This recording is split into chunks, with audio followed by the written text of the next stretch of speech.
last year, John and Lenny came together as Holocaust scholars to write this book, as mentioned, Warnings, the Holocaust, Ukraine, and Endangered American Democracy. Let me say before I get into the interview with John and Lenny, this book could simply not be more timely. We're looking ahead to November and the elections, and I should say it is also a powerful and very eloquent piece of writing that really deserves very broad exposure. So let me welcome you, John Roth, and you, Lenny Grob, to the Puffin Cultural Forum, and let's get into the discussion, okay?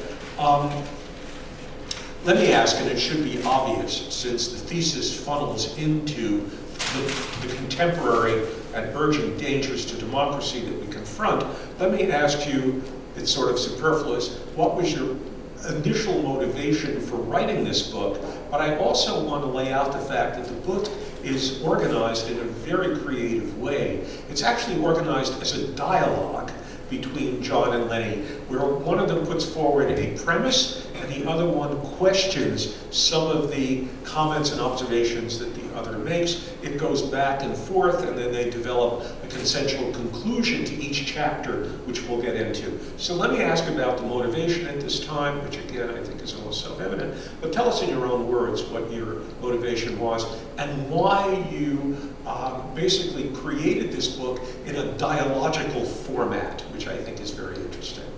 Go ahead, John, why don't you start, okay? Okay. Maybe a word about how Lenny and I come to know each other, because I'm speaking to everyone from Washington State out in the Northwest, and Lenny has spent his life on the East Coast of the United States. So we got together, Joe, because of the symposium that you mentioned that Lenny founded. He founded this in the middle of the 1990s, and the scholars, thanks to him, have been gathering together in the Fairleigh Dickinson campus in Oxfordshire in England ever since. And I was in the first group that assembled there under Lenny's leadership, and he and I found ourselves in a group of 5 or 6 people who were Holocaust scholars interested in ethics. And one of the things that resulted from our time together there in England was that we committed ourselves to write a book together, but it was to be a book that was going to be in the form of a dialogue, where each of us would say something and then others in the group would respond in writing, and the chapters would be a series of interchanges between the authors. So Lenny and I continued in our friendship to be engaged in writing projects that had that kind of give and take, back and forth quality. And one winter day in 2022, Lenny and I were scrambling in our minds about something to do together, a writing project we wanted to do. And Lenny said to me, you know, John, we ought to write about democracy. Democracy is in trouble. And I heard what Lenny said, and I responded immediately to him, that's it, that's our book project right there. But our task was to write about democracy from the perspectives that we could best bring to bear on it, and that involved looking at current events through the lens of our work as Holocaust scholars. I'll stop there and let Lenny pick up the thread and do whatever he wants to do with it, but that's my explanation of how we came to write this book. Yes, I want to elaborate on the issue of the dialogical format in the book, just to say that it's not by accident that a book on democracy is published with a dialogical format. Dialogue is crucial to democracy. We wanted the book to be self-illustrating in that sense, that this is not just a form that occurred to us, but rather is integral to what we hope democracy will continue to be. I will say just one more word about our beginnings. John says that I suggested this as a topic. I felt it was more of a call. It wasn't, gee, what might get published soon, but rather, where are we in this world? And we are in an endangered democracy. And as Holocaust scholars who have studied the antecedents of the Holocaust in 1930s Germany, we might have some light to shed on where we are. Certainly, yes, I want to mention that there certainly is a sense of urgency in this book that comes through. This is a cause and mission, and it's urgent, and that's clear in the writing. Let me get into the basis of the book. As Holocaust scholars, you feel that the past is usable, and it's something very critical to say to the present moment. Let me ask you the big question. Hitler emerged in the early 1930s, came to power democratically, right? And then subverted the democratic system, and what you had was the emergence of fascism, Nazism, and ultimately World War II and the Holocaust. Let me ask you the big question, and I know this is really what the book deals with. What lessons can we learn? I mean, there's always the temptation and yet the fallacy of simply saying we can simply look at the past and concern ourselves almost as if what we have today is a replica of past events, but it's not. And we have to make adjustments and so on. How do you relate the history of the 1930s, the emergence of fascism, with the current moment? John, you want to take the lead here? Well, I'll be glad to start. Joe, I would say one of the things that we are emphasizing are not rocket science. They are just basic insights that all of us can have, but that for Lenny and me, these were provoked and put into bold relief by our study of the history that led up to what the Nazis called the final solution. So one of the things that is important to remember is that things can change very fast. Hitler was, as you pointed out, legally brought to power. He assumed power in January of 1933, and within a matter of months, he had used the German parliament to grant him effectively dictatorial power in Germany. And once he had that power, things began to roll really quickly, and institutions that maybe democratically oriented Germans thought might save them, just as we think, and as Americans, that our institutions maybe save us, were very quickly subverted, taken over, stripped of any power that they might have that could be effective resistance against Hitler and Nazism. So I think this is one of the lessons that's important to learn. Things can change very fast. And the second thing I'll mention just briefly, and then Lenny could take a turn here, the institutions of democracy are not guarantees of democracy. It all depends on who controls those institutions and the levers of power and authority that they include. The democratic institutions are crucial. The right to vote, fair and free elections, legislatures, courts. But we are witnessing, even this week, we see the charade of an election in Russia. Now, it has the trappings of democracy. It's a version of what some scholars like to call illiberal democracy. Viktor Orban is another proponent of this. So there are courts, there are legislatures, there are elections, but they are all taken over and used to subvert democracy.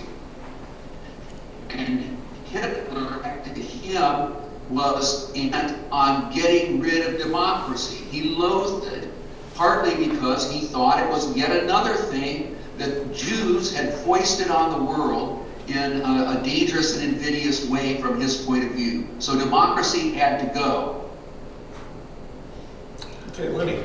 Yes, I want to stress again that we're not saying that we're on the verge of Holocaust here. We're interested in the antecedents of Holocaust. What prepared the way for it. And in the book, we note several areas of danger. We noticed danger signs. Certainly lying, telling lies, putting us into a post-truth age was true of the rise of Hitler during the Weimar period of the early to mid-30s, late 30s.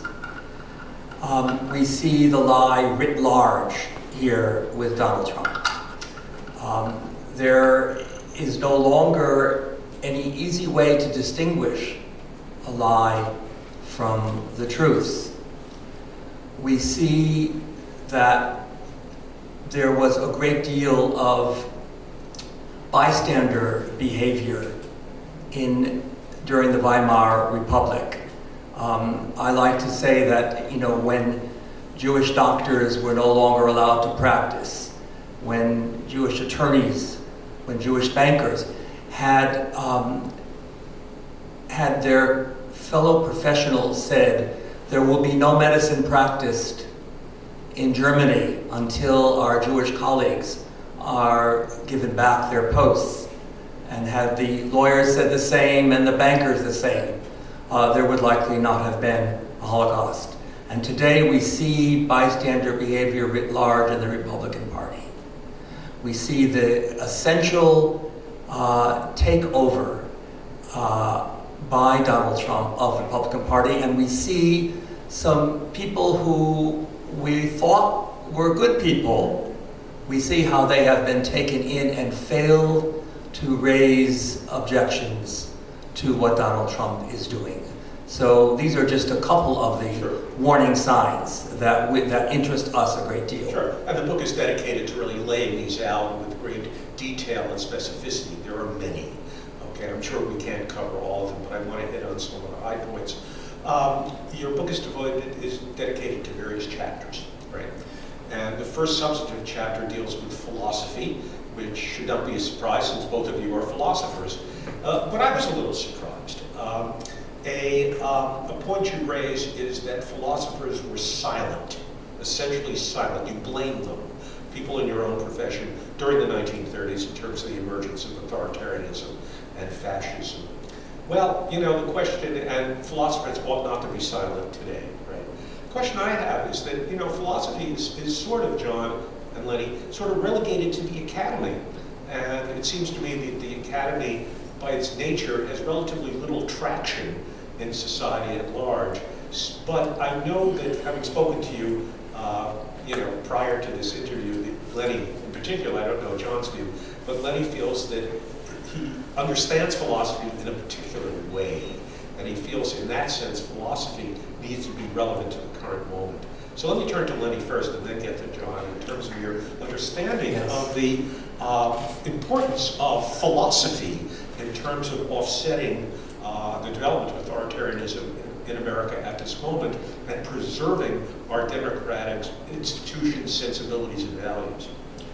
If philosophy is understood as calling on us to ask questions, to raise doubts, to look at our assumptions and see just how we may not have thought carefully about what it is we believe and what it is we say. That's the Socratic sense of philosophy that I believe should be part of every discipline. Every discipline should be philosophical. Our own discipline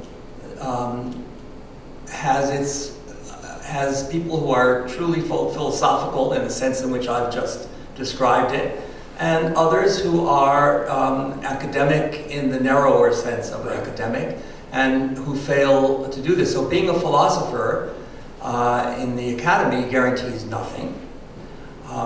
We are trying to say that philosophy and democracy are interdependent, because to have a democratic country, you must have people asking questions and challenging their assumptions and the assumptions of others. John, do you want to add to this in terms of the role of philosophy, so understood? Yes. Joe, you're quite right that much of academic philosophy is kind of in the spirit of scholars arguing with each other about fine points. Right. But I agree with Lenny that for me, philosophy is a way of speaking about a way of life that is preoccupied with curiosity and with questions and with identifying assumptions that we have and then putting them to the test and inquiring about them. Lenny and I both believe that the turns of events that made us Holocaust scholars has made us better philosophers, because study of the Holocaust requires taking history seriously and really understanding, things that have happened to people, to ordinary people. That in my case, there has been a long-standing interest in a concept that we still find very much in our discourse. It's called the American Dream. And my study and research of that concept put me in touch with a wide variety of American thinkers, poets, novelists, essayists, political thinkers. And so I've spent a lot of my time as a philosopher reading things like the Federalist Papers. What did Madison and Hamilton and Jay think they were trying to establish when they wrote that famous series of late 18th century essays in defense of the new American Constitution? And it's full of philosophical ideas and assumptions and questions. And that has informed my thinking about philosophy too, that philosophy is important because it actually is at the foundation of our commitments to basic values and institutions and even to traditions, the tradition of democracy. Okay. Well, let me move on to the next chapter, which I found particularly engaging, and that is your chapter on education. And I want to start with what is a tragic historical irony that raises the question of the value of education as it relates to the development of democratic polity and to democratic values and understanding. Here we take mid-century Germany, mid-20th century Germany. Arguably, it was the most highly educated society of the 20th century. The land of Goethe and Beethoven, right?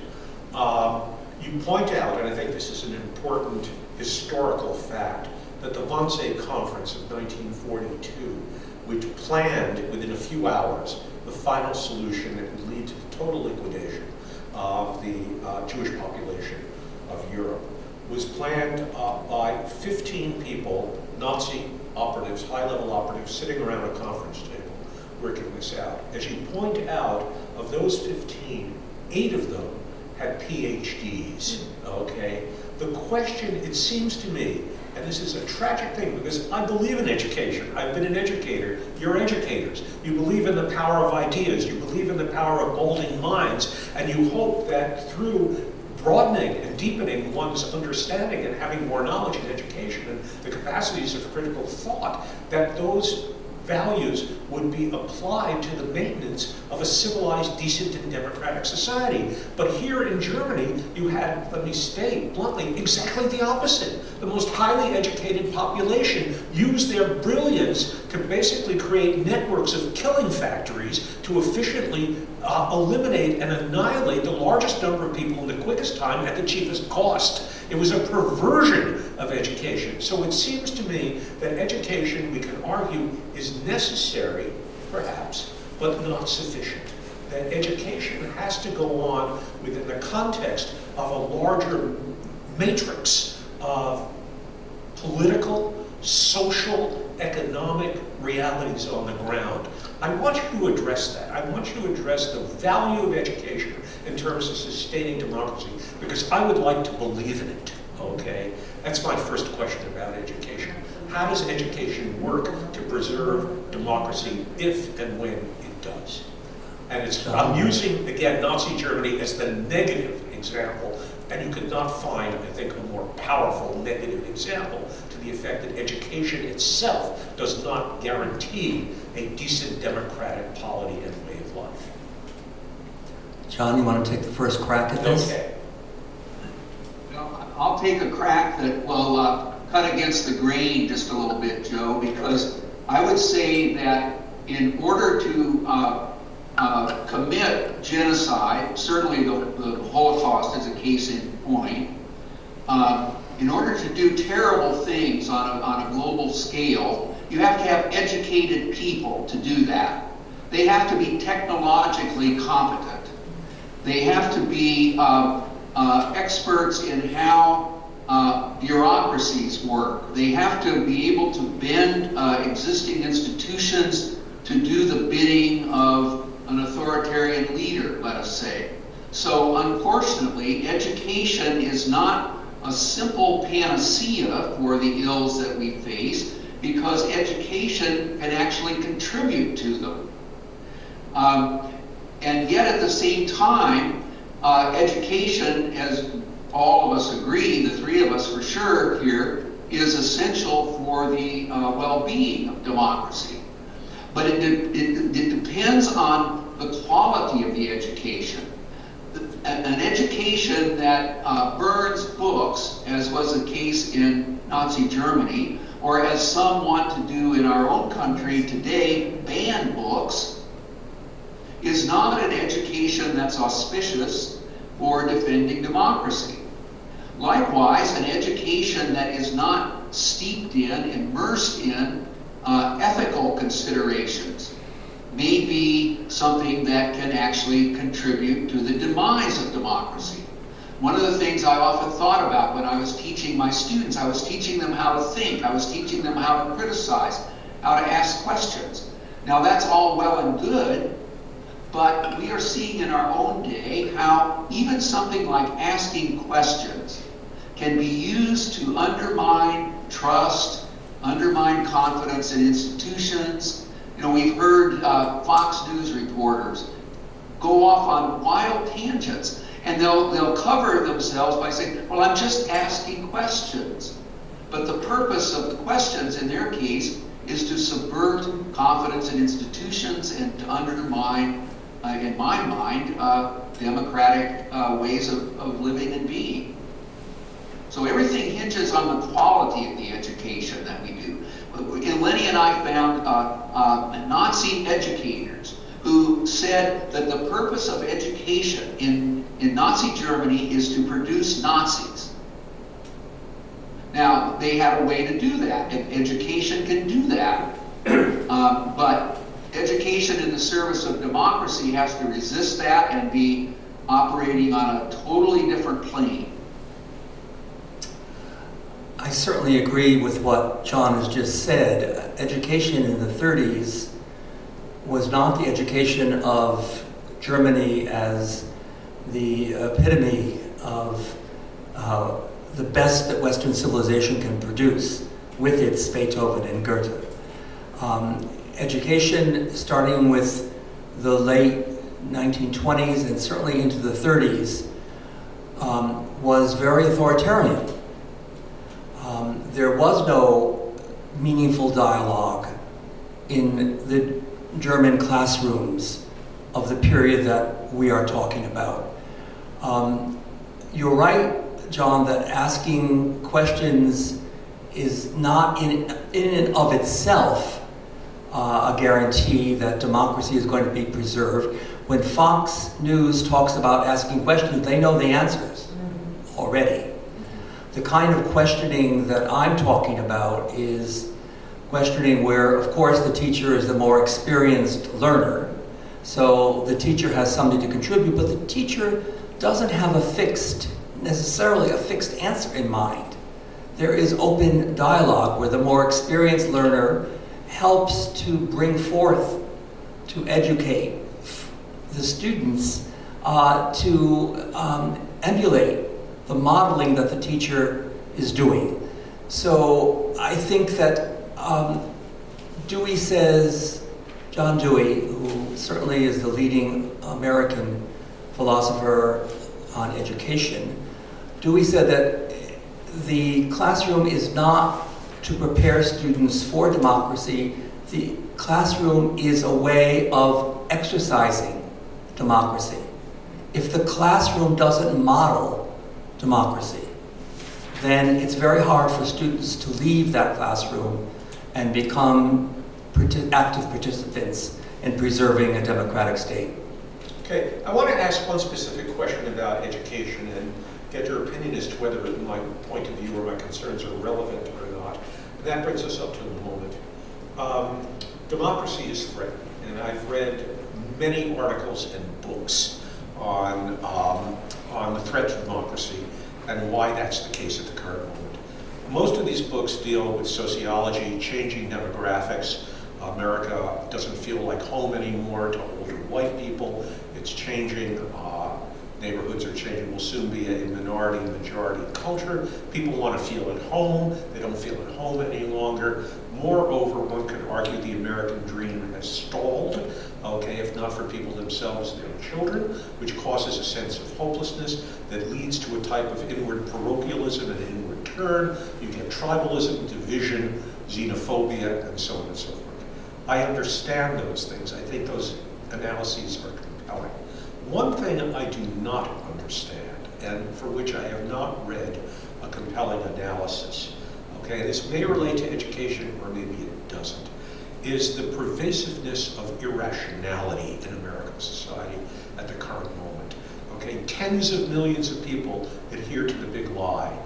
Millions of people disavow a commitment to expertise or recognized authority. Reason itself has basically been challenged, okay? This is extraordinarily dangerous. If you're giving up on reason, if you're giving up on the rules of evidence, if you're giving up on a common sense for objectivity, okay, you're left with nothing but power struggles, okay? And that's the world, the chaotic world we're entering into.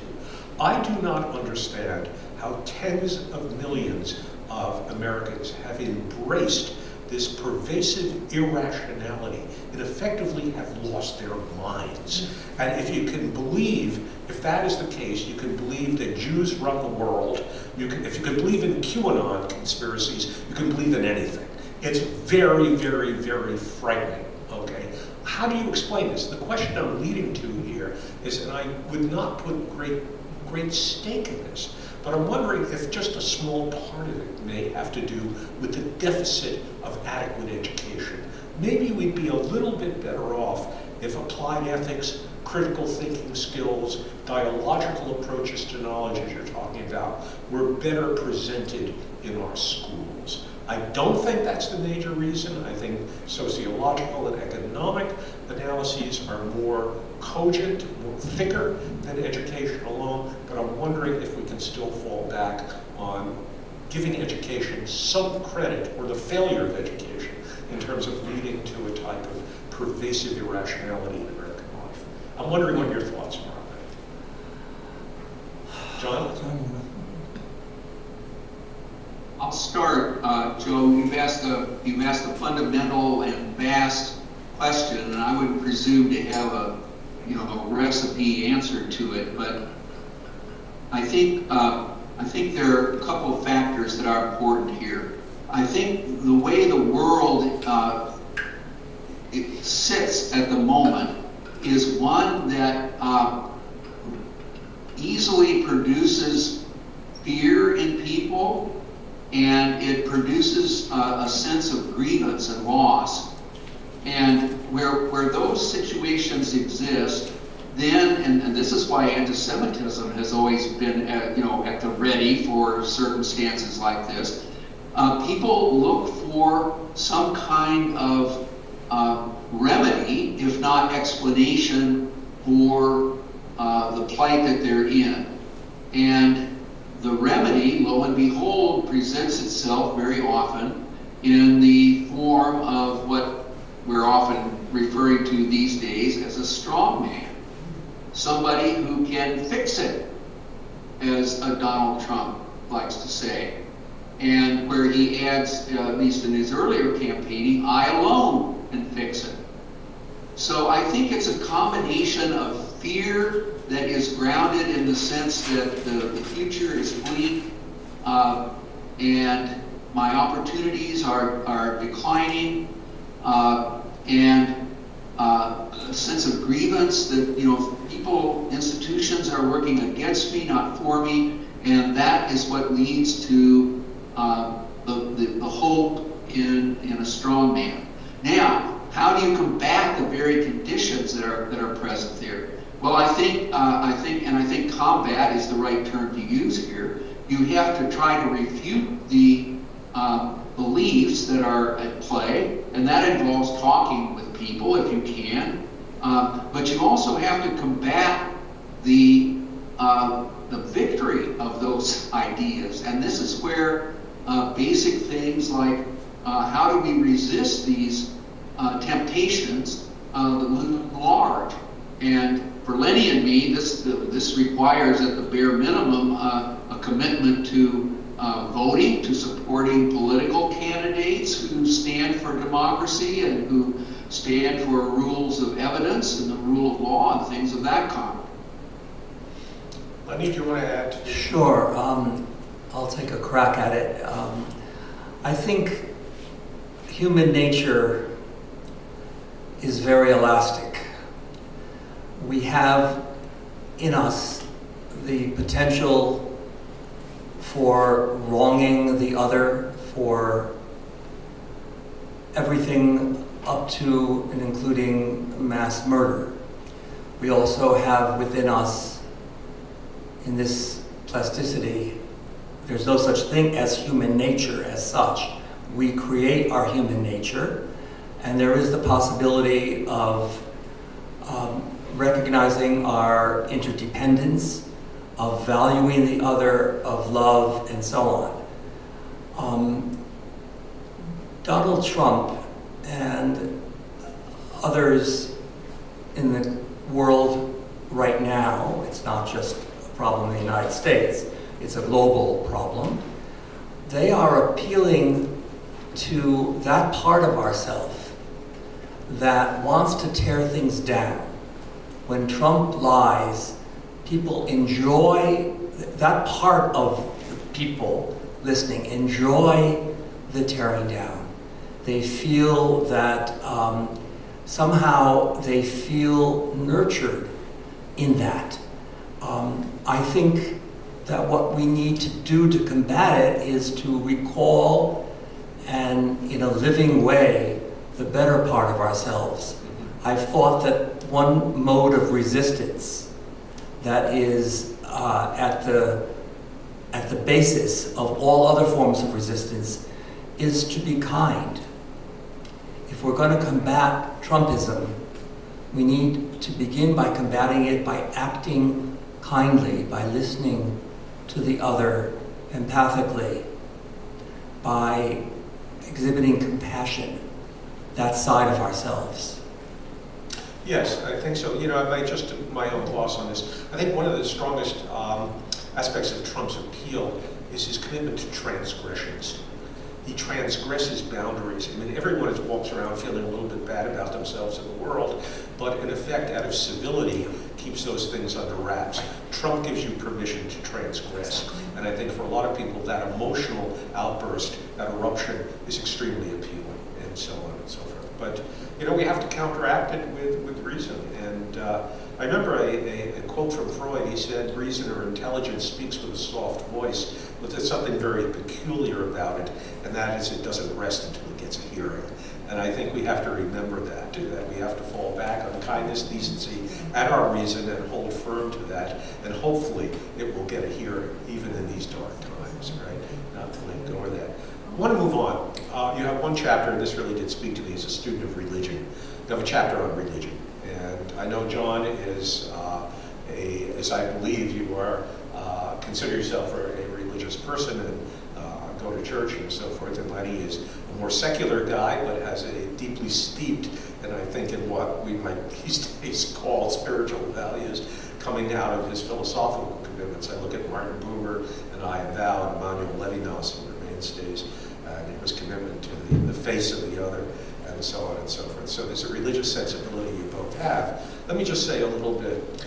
Religion can speak to the most sublime values in human beings, right? But it can also speak to the worst in human beings. And that is, religion is the medium par excellence that speaks in the language of absolutes, right? And when God commands you to slay or hate your enemy, there's no power in the universe that can stand against it. Religion divides people, brings people together, right? In its best sense, when it functions well, but also in effect is a powerful divider of human beings. Us and them, the saved and the damned, the faithful and the infidel, right? And that type of division can readily morph into xenophobia, and that xenophobia can tragically inspire violence. So some of the worst deeds, I mean, those people who are militant atheists will say, like Christopher Hitchens, you know, religion ruins everything, and in effect destroys everything and is a force for evil.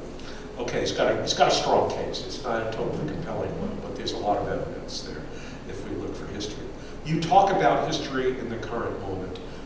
And John, I'm so glad that in the book you bring up the very current, it's beginning to finally get some press, and that is the emergence of Christian nationalism in America. And I think we have to go back to the evangelical movement of the 1970s. My friend Randy Balmer, the historian of evangelicalism, who comes out of an evangelical background, has basically said evangelicalism has lost its soul. It is nothing now more than a right-wing political movement, no longer in effect a religion. And we're talking about tens of millions of Americans there, and that has become the basis, I think, of Christian nationalism and so-called dominionism, which has, and its political influence is tremendous, okay?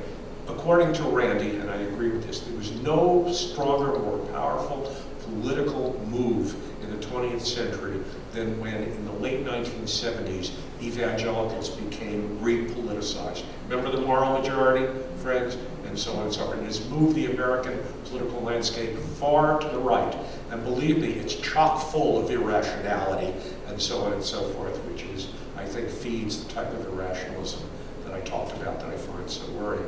I want you to talk about religion, and I want you here in this case to ramify, talk about what analogs we find out of the Nazi period, okay, if we can basically winnow those out. And we have to give a nod here, and we haven't talked about this yet, to Putin and the Ukraine, okay, and that dark force. Your book deals with the Ukraine as well, and I think we need to give that a little bit of deference here as well. So talk to me about dark religion in the moment, in the Nazi period, in Putin's war on Ukraine, and its justifications and so forth.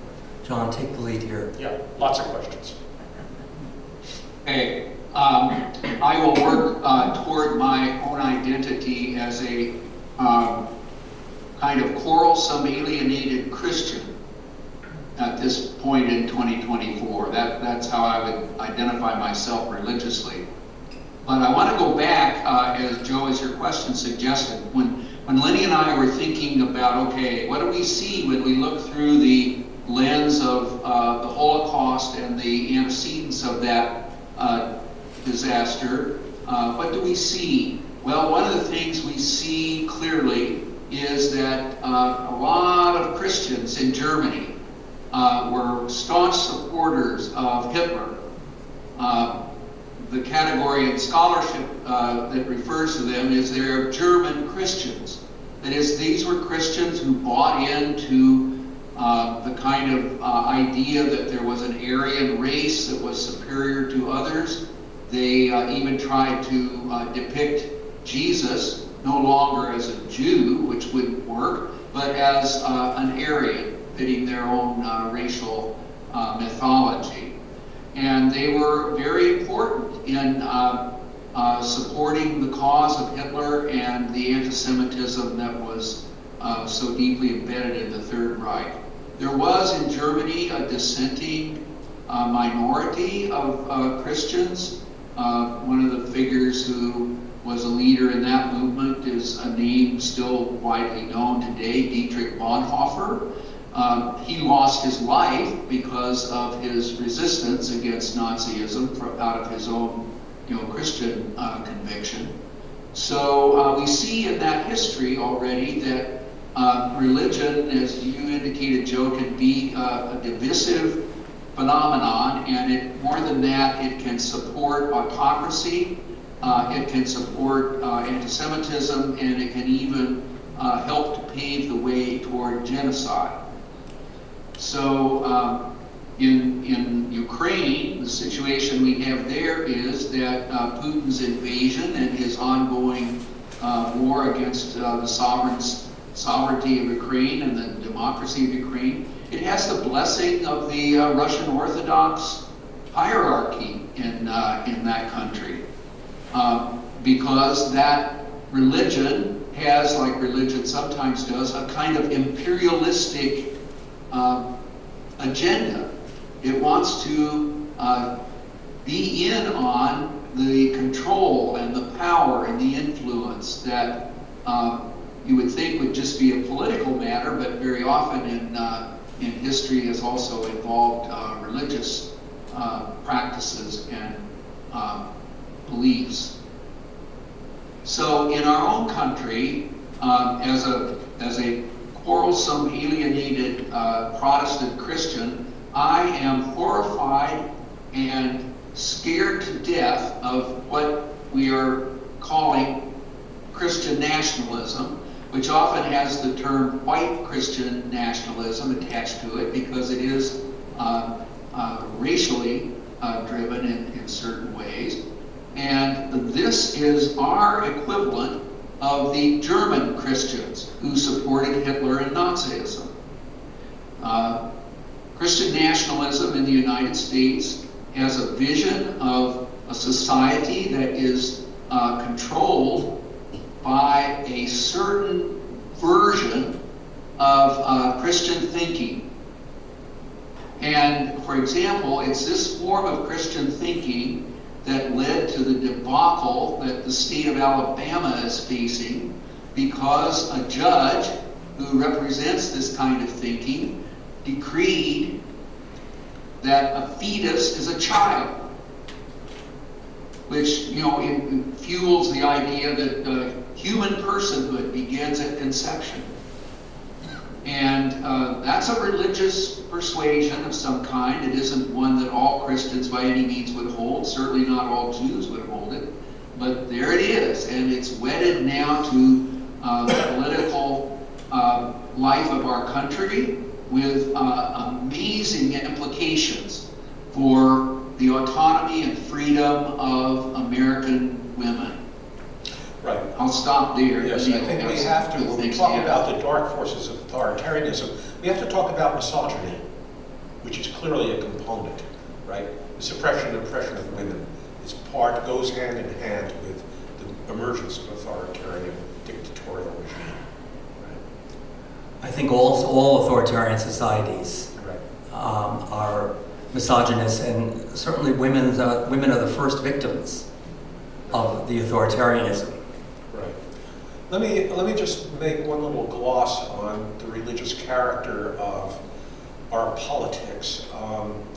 Linda Greenhouse, who for many years was the New York Times reporter on the Supreme Court, concluded, and I actually did correspond with her about this because I wanted to make sure that I read her op-ed piece in the Times correctly, that the Dobbs decision that was written by Samuel Alito and got the endorsement of Gorsuch and Comey Barrett and Clarence Thomas, her contention was that the Dobbs decision, which of course overruled Roe v. Wade, was not based on jurisprudence, that the primary motivation was the religious conviction of these right-wing judges. And if that's the case, in effect, if indeed religious values now have seeped into the courts, the highest courts in the land, to make determinations about what the law should be, then indeed the separation of church and state is gone. And indeed, Stephen Breyer, as he left the court, had made that case in Sotomayor as well.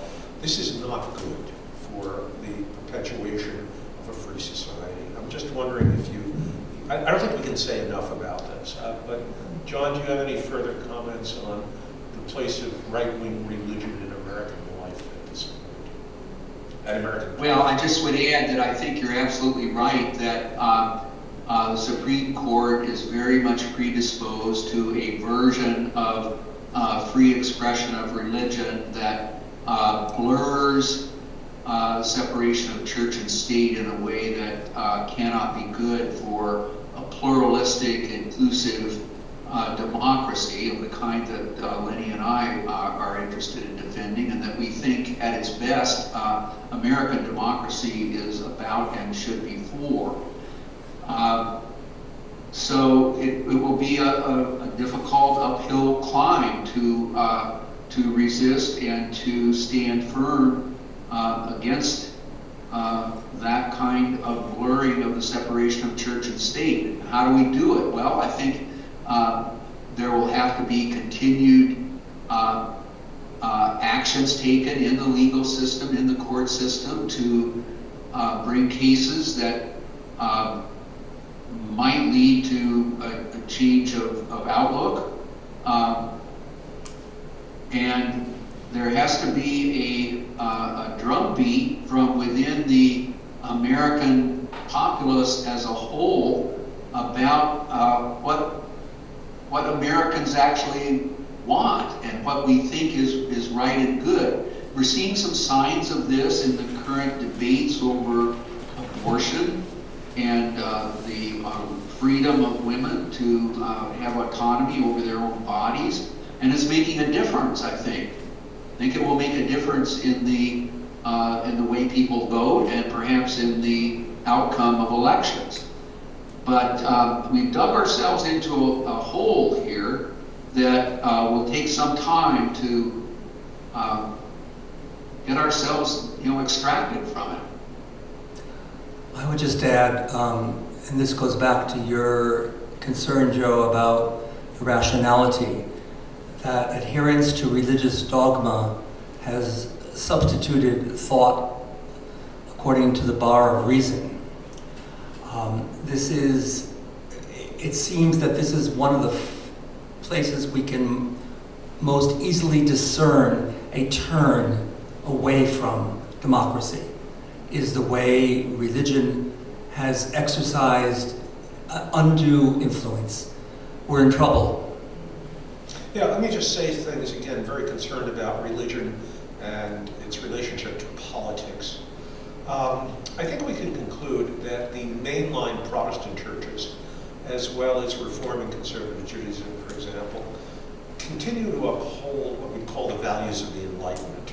Okay, in some sense, they overlap very well with people who would identify themselves as secular, non-believer, atheists, and so forth. That is not true for the, let's assume again, fundamentalist or evangelical Christians or other people of a more extreme bent. They do not adhere to the values of the Enlightenment. And I think that that's a major difference. And the reality is that those mainline churches and synagogues are hemorrhaging very badly. They're losing a lot of members. The Methodist Church, I think, has declined by 50% in the last few decades, and the Episcopal Church has gotten smaller, Presbyterians and so on and so forth, and both conservative and Reform Judaism are getting smaller. So, in effect, these religions, which you could say, whether you're a believer or not, or you're allergic to religion or an atheist, nevertheless, these religious groups did adhere to contemporary modern values of the Enlightenment and so forth. More right-wing religionists, conservatives, and those who engine Trumpist politics. And Trump would not have gotten into office without the support of evangelicals. We have to remember that. Do not adhere to those values. And I think the values that sustain liberal democracy. And I think that that is not a good thing. Okay. Just my view there. No. Okay, let's move on. We have to, unfortunately, bring this very important discussion. At some point, we have to bring this to a close. Interestingly, again, we can't forget that the Holocaust is the lens through which you're looking at the contemporary moment. Your most sublime, I thought, chapter had to do with the dead, and the dead speaking to us. And that moved me a great deal. I've always felt how we respect the dead is, in effect, how we respect ourselves and the living. That is not something that is immediately apparent to a lot of people, particularly in this frenetic, materialistic age. Tell us about what you were trying to get at. Lenny, you've talked a great deal, and I know you've lost close relatives. Your grandparents, as you mentioned in the book, were killed in the Holocaust and other real ones. Talk to us about what the dead have to say to us and why we should be listening. By the way, I agree with you about this chapter. As I reread our book, I see again that the place where I turn to again and again is the chapter on dead and the dead, death and the dead. We need to learn from the dead. They speak not only to us, but they speak through us. The words that they say are out there commanding us and beckoning us to do what we can so that what they died, the reasons they died, will no longer be prevalent in our society. They are calling on us to be active. Charlotte Delbo, who is often quoted in our book, she was a French Christian resistor, and Delbo says we need to justify our existence because so many have been murdered. She says we need to do something. She says learn a dance step, do something in your life. And of course by that she means to do something according to tikkun olam, the healing of the world. That's what the dead are calling our attention to. John, did you want to add a thought here? Yeah, I'm very grateful, Joe, that you found that chapter of the book important. Lenny and I wrestled with, does a book about endangered democracy need to have a chapter on the dead and dying? And then we quickly said, yes, of course it does, because if we study the Holocaust, the dead are all around. And Charlotte Delbo, who Lenny mentioned, who is also a kind of voice that I heed when I think about these matters, she spent a lot of her reflection after she was liberated from Auschwitz, trying through her words, through her writings, to get people to look, to get people to see. And on one occasion, she tries to use her words to get people to look at a corpse, a mutilated corpse, a woman who, had been worked to death in Auschwitz. And one of the things I think, and this goes to the ethical concerns that we have in the book, and the better nature that we're appealing to. I think what Charlotte Delbo is wanting us to see is that no one should have to die like that, as a worked to death, mutilated, tortured life that no longer is alive. And the memory of the dead can teach us about what ought not to be the case, which is important. And then a memory of the dead can also lift up senses of resistance and resolve and an orientation toward what is good and right. Earlier in my comments, I mentioned the German Protestant Dietrich Bonhoeffer, who lost his life because out of his Christian identity, he felt he had no choice but to resist Nazism and Hitler in particular.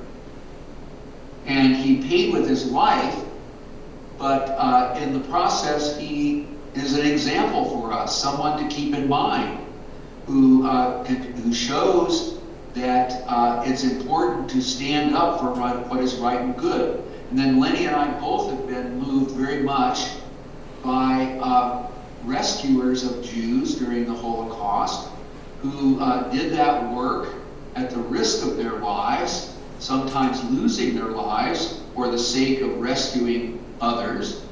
and sometimes, living through that and finding themselves later reunited with men and women and children that they had rescued. So there too we get an example of what is good, what is courageous, what is resistant. And the dead in all of these ways have power that perhaps only the dead can have in terms of touching us if we have our eyes open and our ears perked to hear what they are saying through the silence. Very good. Can I just add that, in a way, it is easier for me to hear the dead because my grandparents were among them. When I taught a course on philosophical issues during the Holocaust at Fairleigh Dickinson for 15 years, I felt that my grandparents, whom I had never met, were watching me in some sense. In other words, the motivation for what I was doing was very clear to me. But most people do not have relatives. And this is the injunction to remember the dead. They are not numbers. We tend to, when we're looking at Ukraine and the number of Ukrainians dead and we count, we need to look at each of them as how they have lived and what is lost and what is the message that they are saying to us and through us. Yeah, I would also add, of course, the Nazis attempted to cover their tracks and to obliterate the names and personalities of people whom they annihilated. And therefore, I think that by recalling and remembering those people, as living human beings that they were, that we're really elevating humanity in general, right, and ourselves in the process. So I think that chapter was very important in that way. I have two more before we open it up to questions from our audience today. I have two further questions that I want to ask, and then we'll bring my component to a close. The first has to do, and I think John has a chapter where he elaborates on this, on solutions. The book is excellent at historical analysis, bringing the past up to the present and applying it. Democracy is imperiled. We have a countdown to November and Election Day. It's getting closer. The question is, can we rescue democracy in that short time? And what do we need to do? The first thing, let me say, is obvious. We've got to vote for the correct candidates, right? But your book goes, as it does in every angle, goes much deeper than that. To understand democracy is much more than voting. And I want to invoke my favorite philosopher here. John Dewey basically said that democracy is the lifestyle of a free people. And he was more concerned with democracy on a local level. Engagement in the PTA, right, in local clubs and organizations, and asserting yourself and molding your community around you, and in the process you molded yourself and your personality. For Dewey, democracy was a deep-rooted, pervasive, very often local activity of which elections and structures and institutions were critical. But democracy didn't end there. It was something that reached down into the formation of character.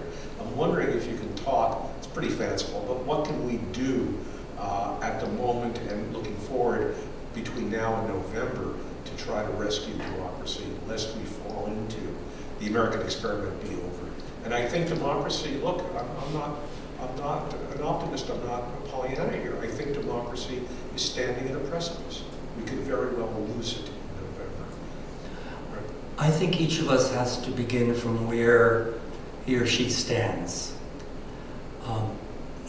In addition to what I said before about kindness, I think each of us has a contribution to make. As an academic, co-authoring a book was natural for me. Giving talks, writing essays is natural. I think that everyone needs to take stock of him or herself as to what they are able to contribute. Certainly, we know that attorneys can help with the issues surrounding immigration at present. We know that people involved in healthcare can dedicate themselves to the underserved, especially people of color. Wherever artists, dramatists, musicians, all of them can do something to foster the spirit of resistance against the forces that are besieging us at present. So my first inclination is to say, see where you sit, where you stand, and take it from there.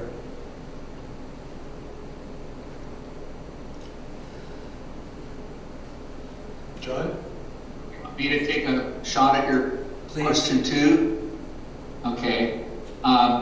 Lenny and I were on an interview show a few months ago where the moderator of that program said that she liked always to end her interviews by asking the people on her program 3 questions. And they're simple questions, but important ones. She said, what should we keep doing? What should we stop doing? And what should we start doing?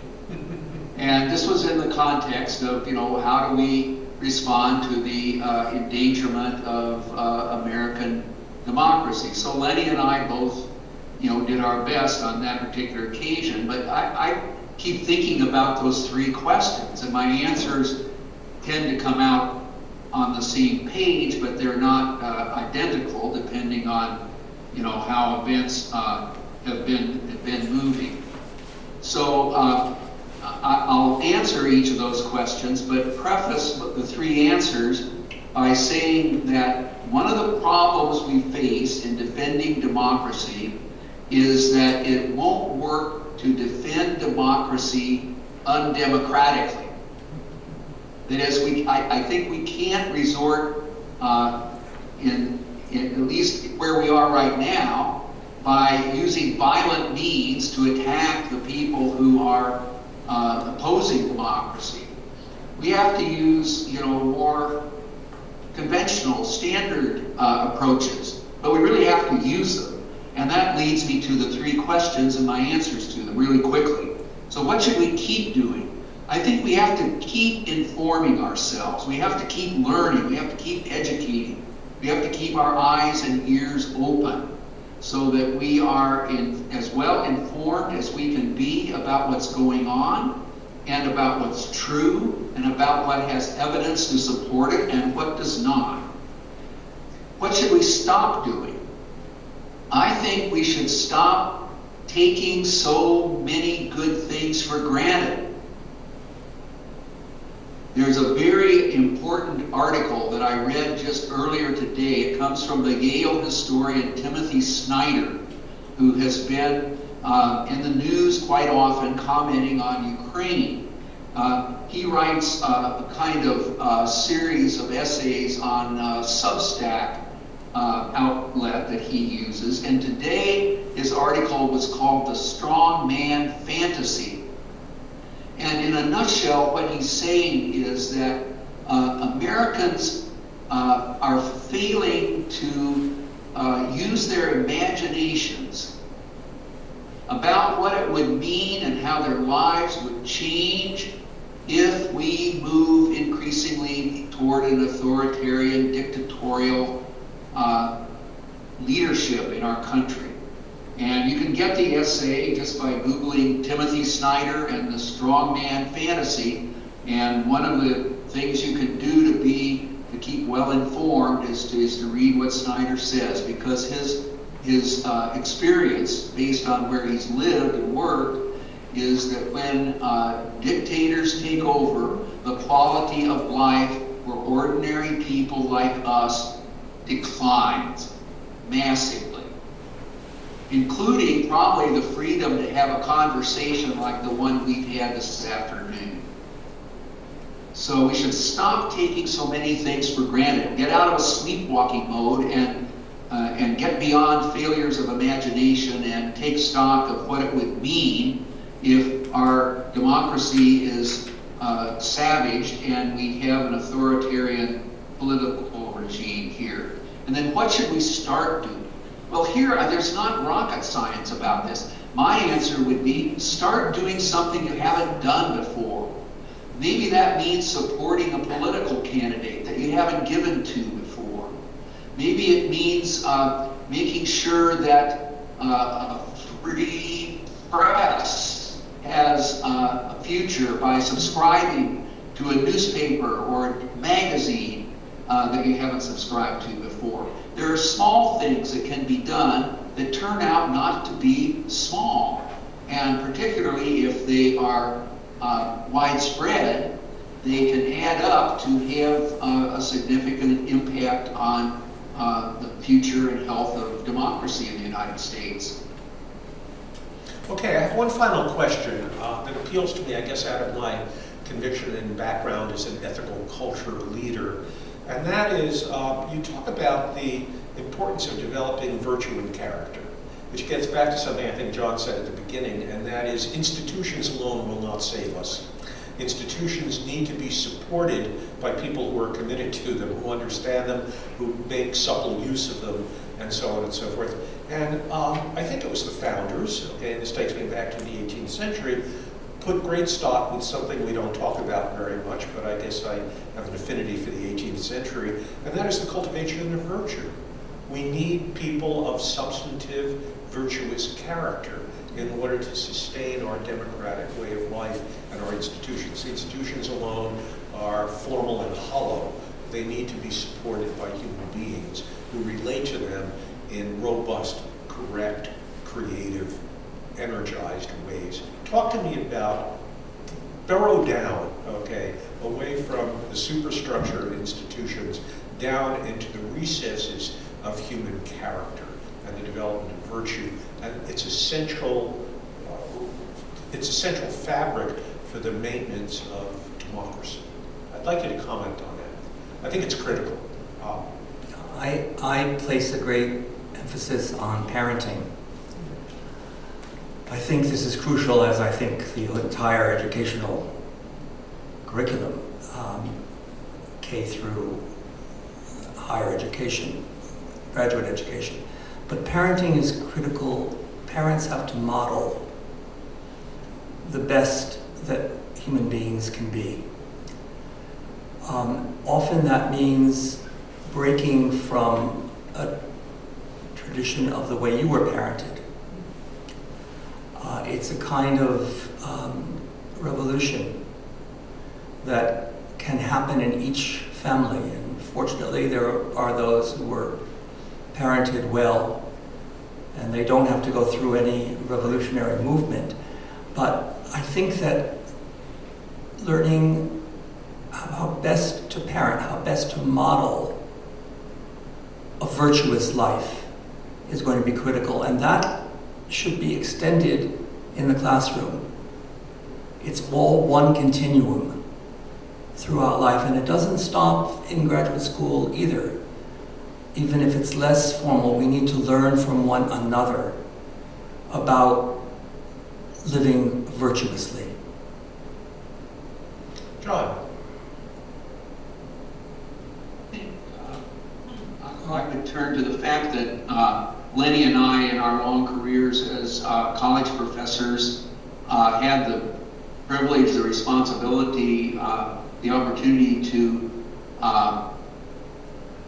counsel with young men and women.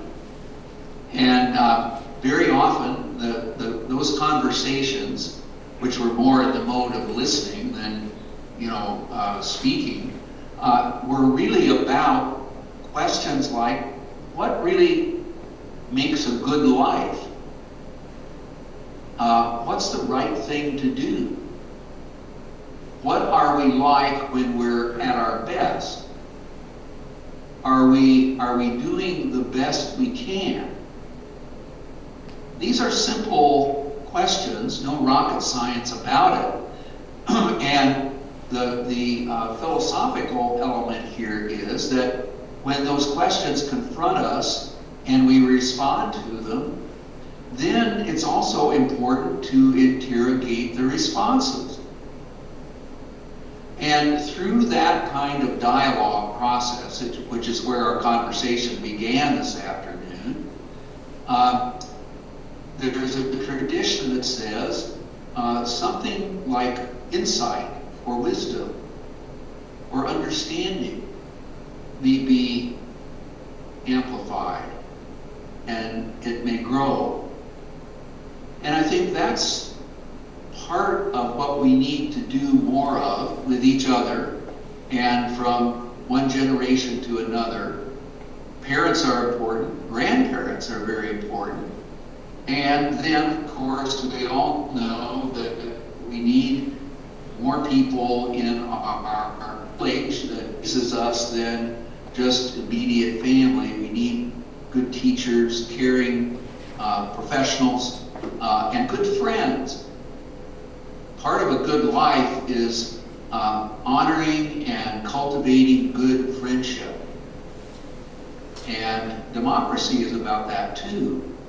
I think it's, back in the 18th century, some of the founders often wanted to say, they didn't have it perfectly tuned up, but the notion that we ought not to see each other as enemies, but as friends. Okay, well, on that very positive note, I think we should bring this part of our afternoon to an end. But before we do, I want to wholeheartedly thank Lenny Grob and John Roth for a very engaged and I would say very important discussion this afternoon. And finally, I want to leave people here and who will be watching this on YouTube that they should get a copy of Warnings. Again, it's a very eloquent, powerful, timely, and necessary book at this moment, eloquently written with a very important message. Get the book, read it, and get copies for your friends as well. Spread the word. Thank you very much, and I'd like to thank you, Lenny and John, and I'd like to just take a few, thank you very much, take a few comments and questions from our audience this afternoon. Anybody have a thought? Yes? Many people I know who fear for American democracy, as we're saying here, have friends or relatives who are what we call Trumpies. And they find that the best thing to do is avoid the subject altogether, not to discuss, and in some cases it's led to breakups of friendships, breakups of family ties. How does one overcome that? I think you're not the only person to ask that question. No, you're not. Right. And John and I have often had discussions about this as well. I think that we need to engage. I don't think it's number one. Number one is to vote, and numbers two and so on are to do all the things that we listed as modes of resistance. So I'm not saying that we need to concentrate our energies on engaging followers of Donald Trump, but I don't want to give up on that endeavor either, because that endeavor would mean that we've totalized them, that we have seen Trumpists all of one kind as totally closed off and impossible to engage in rational dialogue.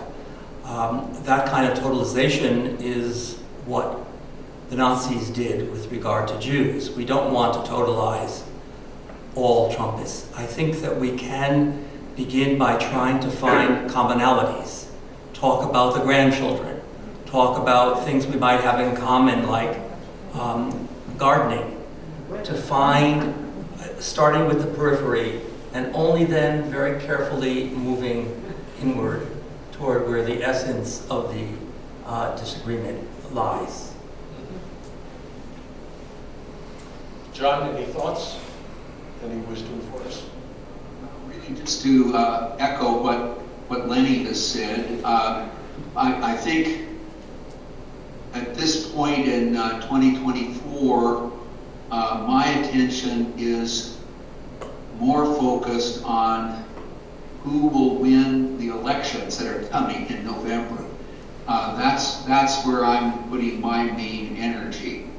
That isn't to say that I'm closing off discussion of the kind that Lenny has identified. I would want to participate in that too, and I think that it's important to keep that open because at the heart of democracy, at its best is the idea of respect for people, and that people have a basic equality.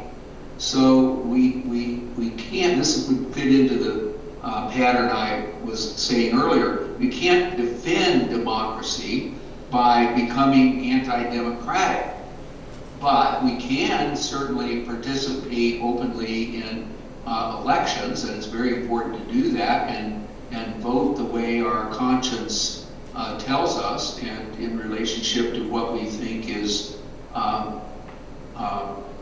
defending what American democracy at its best ought to be. Okay, yes. We all sense, I think, the urgency. Right. A lot of what you've mentioned is longer term.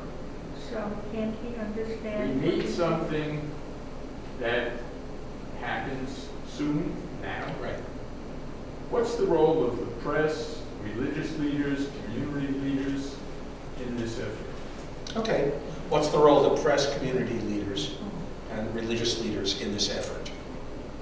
Of course, it's all of the above. All of them have to work. The press is critical. You know, one of the first things that authoritarians do is they shut down the press. They say, as Trump has said, the press is the media, they're the enemy of the people, of the people. Certainly the press, we have to support the press, and John has mentioned a few ways in which we might support them. So that's my first inclination. You also mentioned, besides the press, Religious leaders? religious leaders have to go back to their traditions and mine them for what they are at their very best. Often what they were at their origins. Not always, but often. They have to depoliticize and get back to the ethical message which religions are often born with and simply lose sight of as they become institutionalized in nature.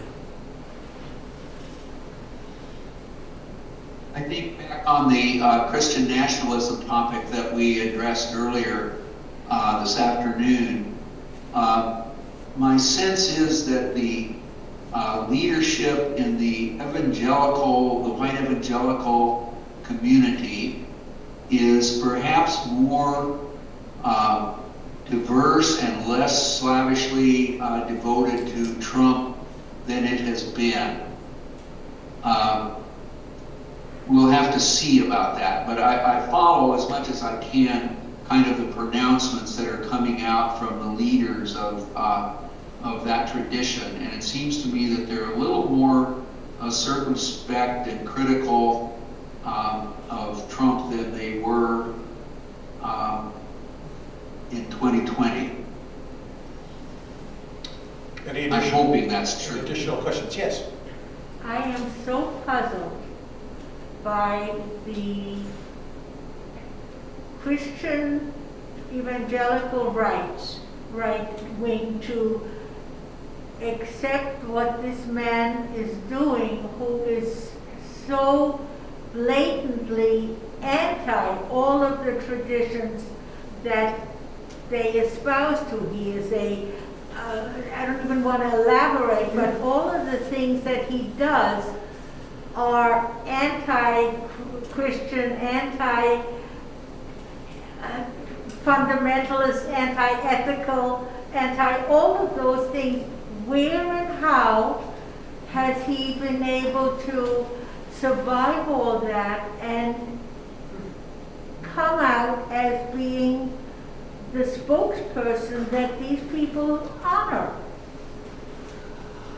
Wow. John, you want to take a stab at that first? I don't know if any of you have seen Trump political ad that aired for a little while earlier in 2024, but it had the theme that God made Trump. It was about 3 minutes worth, and it was sort of saying, you know, the world was kind of messed up, and so God made Trump. And it went on, and it was kind of moving in the direction of suggesting, as was the case with Hitler and his followers, that Hitler and Trump are on a mission from God to set things right in Germany, in Hitler's case, or in America, in Trump's case.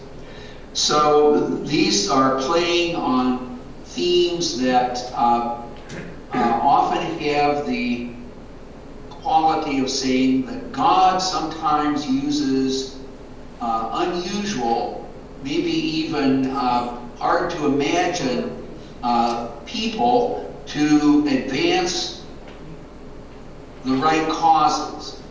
So Trump sometimes is likened to Cyrus in the ancient world, who eventually liberated the exiled Jewish people of that day. Or one recent one was that Trump is like King David, where the Christian who was making that identification said, I probably wouldn't have liked King David too much because he did some bad stuff, but still he was King David, and think about that. So there's a lot of that kind of magical thinking going on in some circles of Christianity. Now, the Lincoln Project, which some of you will be familiar with, countered the God Made Trump campaign video with one of their own, which used the same kind of format, the same pattern, but was suggesting God made a dictator.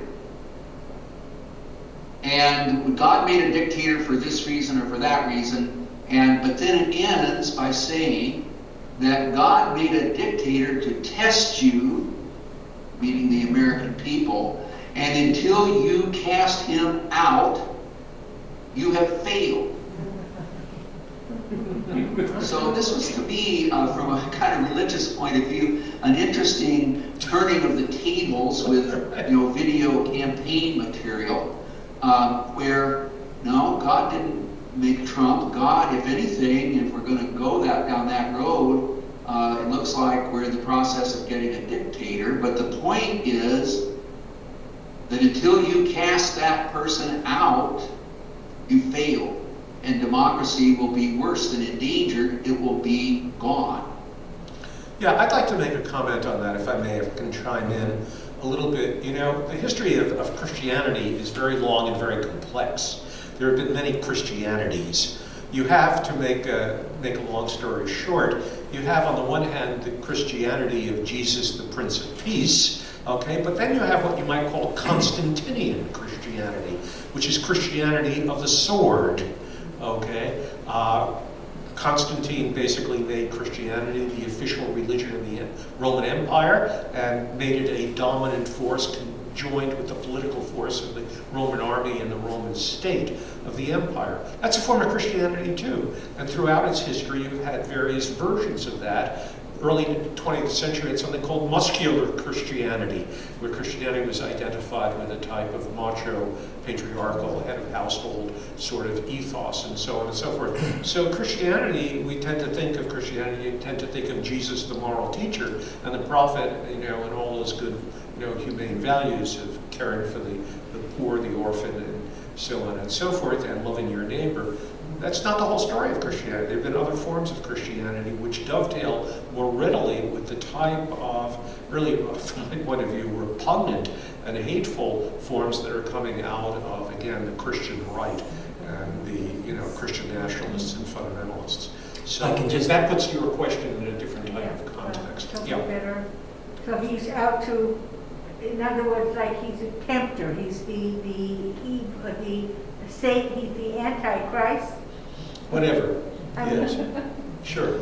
I just want to say that there is always the lure of the strong man, the one who will take charge of my life so that I don't have to take charge of it. And for some people who are God believers, not most, I would hope, God, him or herself, fulfills that role, and people are simply substituting Trump for God in that sense. Trump will take care of me and all the ills of society around me. Yes, a very hard thought. Any question? Oh, yes, Susan. So what if Biden wins? How do you see, where are we going after that in terms of democracy? The battle goes on. The thought that if Biden wins in 2024, all our problems are resolved, that's not the case. There is Trumpism, which is much more widespread and doesn't depend on one individual. Trumpism has spread the word, and it must be fought, it must be resisted, no matter, even if Biden were to win the election. It's simply another challenge for us to not just preserve democracy, but to find ways to protect it and strengthen it, even if we have a Democratic president in office. Right. Of course, our attention is focused on Donald Trump. I look at the fact that Trump would be disempowered if he did not have cadres of craven, corrupt, I would say criminal Republicans in the middle ranks of state office who, in effect, cling to their power while they destroy the very edifice and structure of democratic institutions that basically enable their power.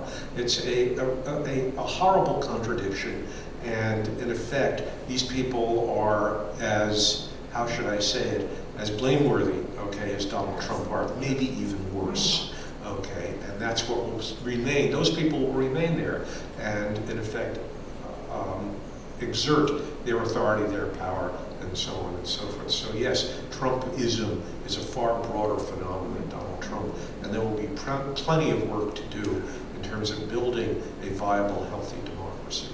We could go on endlessly about that. We'll have another book to write, John. If I can add a comment here, I remember while Lenny and I were still writing the book that in a Zoom conference that we had with one another, we both admitted to each other that we will not live to see the resolution of the issue of whether the United States will continue to enjoy a robust democracy. We're both in our 80s, and I think, unless Lenny's changed his mind, I don't expect to see in my lifetime, unfortunately, a resolution of this dilemma. So it's ongoing, but this takes me to a point that Lenny likes to make. He hasn't made it yet today, so I'm going to make it for him and he can elaborate on it. Lenny likes to say that democracy is more a verb than a noun. And Lenny, you can explain what you mean by that, but what I hear when you say that is that democracy is not, something you can identify with a particular institution or political party or political leader. It's a set of practices and habits and ways of relating and thinking and acting. And so it's always going to be,